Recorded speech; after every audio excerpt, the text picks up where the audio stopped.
ശബരിമല നട ഇന്ന് അടയ്ക്കുമെന്ന വ്യാജ പ്രചാരണത്തിൽ തിരുവിതാംകൂർ ദേവസ്വം ബോർഡ് പരാതി നൽകി. 2 വർഷം മുമ്പുള്ള വാർത്തയാണ് സോഷ്യൽ മീഡിയയിൽ പ്രചരിച്ചത്. അതേസമയം മണ്ഡലപൂജയ്ക്കുള്ള ഒരുക്കങ്ങൾ സന്നിധാനത്ത് പൂർത്തിയായി.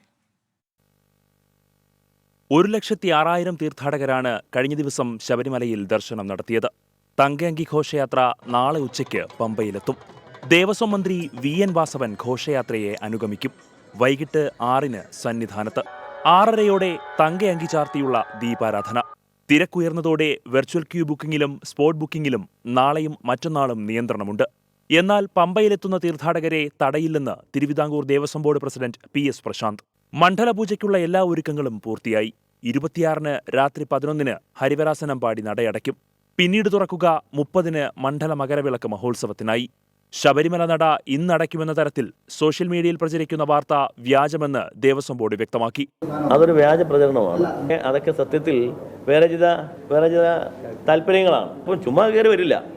ഏതെങ്കിലും ചില വ്യക്തികളുടെ താല്പര്യങ്ങൾ, അതിലൊരു പ്രസ്ഥാനമോ സംഘടനയോ ഉണ്ടെന്നൊന്നും ഞങ്ങൾ പറയുന്നില്ല.